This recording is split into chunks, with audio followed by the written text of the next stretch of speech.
Di tengah panasnya gurun pasir dan semangat jihad yang membara, lahirlah seorang tokoh muda luar biasa. Namanya Usama bin Zaid. Tampak dari catatan sejarah Islam, ia bukan sekadar anak muda biasa, tapi pemimpin perang yang disegani. Kisahnya tidak hanya tentang keberanian di medan perang, tapi juga tentang kepercayaan Rasulullah Shallallahu Alaihi Wasallam padanya.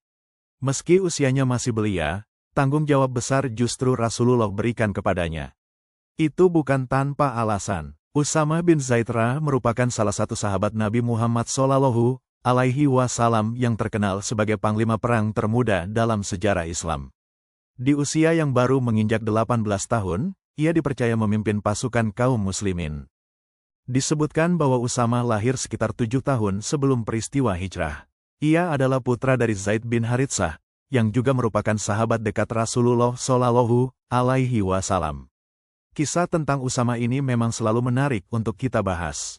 Sosok ini menggabungkan semangat muda, kecintaan pada agama, dan kepemimpinan yang matang.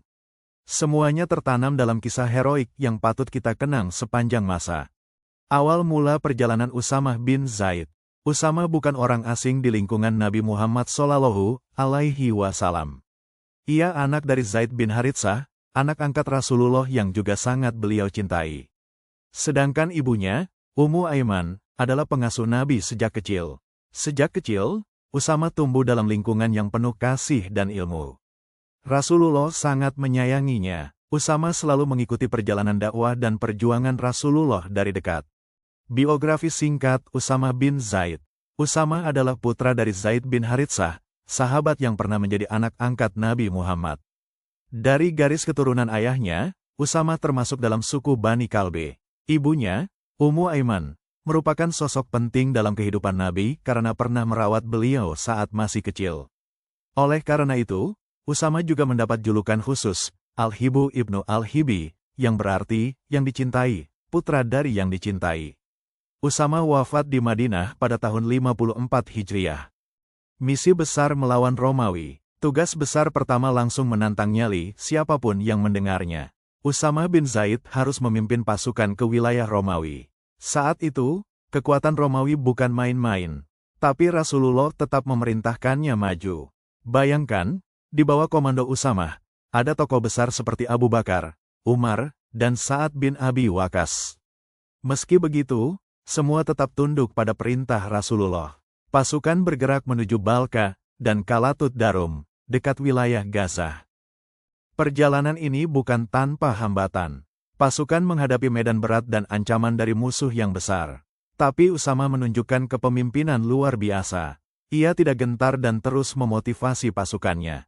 Baca juga, Zaid bin Haritsah, sahabat Nabi yang menemani ke Taif. Setelah 40 hari, pasukan kembali ke Madinah membawa kabar menggembirakan.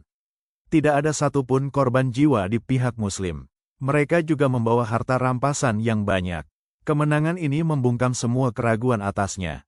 Kedekatannya dengan Rasulullah Shallallahu Alaihi Wasallam. Usama bin Zaid bukan hanya terkenal karena pedangnya. Ia juga punya hubungan sangat erat dengan Rasulullah. Sejak kecil, ia tumbuh di sisi Nabi. Mereka memiliki ikatan yang lebih dari sekadar pemimpin dan pengikut. Bahkan, ketika masih anak-anak, Usama pernah memohon untuk ikut dalam perang Uhud. Tapi Rasulullah menolak dengan lembut karena usianya belum cukup. Ia pun menangis, merasa sedih karena belum bisa ikut berjuang. Kesempatan akhirnya datang saat perang Khandaq. Usama yang berusia 15 tahun mendapat izin untuk bergabung. Momen itu menjadi titik awal perjalanannya dalam dunia militer Islam. Semangatnya tak pernah padam sejak saat itu. Sosok saleh di balik baju perang. Di balik perannya sebagai panglima, Usama bin Zaid terkenal sebagai pribadi yang saleh. Ia tidak pernah lalai dalam beribadah. Bahkan di tengah kesibukan perang, ia tetap menyempatkan diri untuk mendekatkan diri pada Allah. Ia bukan tipe pejuang yang hanya fokus pada kemenangan dunia. Ia sadar bahwa semua keberhasilan berasal dari pertolongan Allah. Maka dari itu, ibadahnya pun sangat disiplin. Ia rajin salat, berdoa, dan membaca Al-Quran.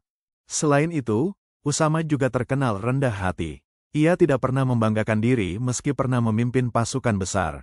Ia tetap menghormati sahabat-sahabat senior dan selalu menjaga adab dalam pergaulan. Usia muda bukan halangan. Kisah Usama bin Zaid bukan hanya tentang kemenangan di medan perang. Ini juga kisah tentang keberanian, kepercayaan, dan kesetiaan pada ajaran Rasulullah. Ia membuktikan bahwa usia muda bukan halangan untuk berprestasi. Keputusannya untuk terus berjuang demi agama tidak hanya menunjukkan semangat, tapi juga tekad yang kokoh. Ia menjadi bukti nyata bahwa anak muda pun bisa jadi pemimpin yang terhormat. Hingga akhir hayat, Usama bin Zaid tetap menjadi bagian penting dari sejarah Islam. Namanya terus umat Muslim kenang, tidak hanya karena keberaniannya, tapi juga karena kepribadiannya yang menginspirasi.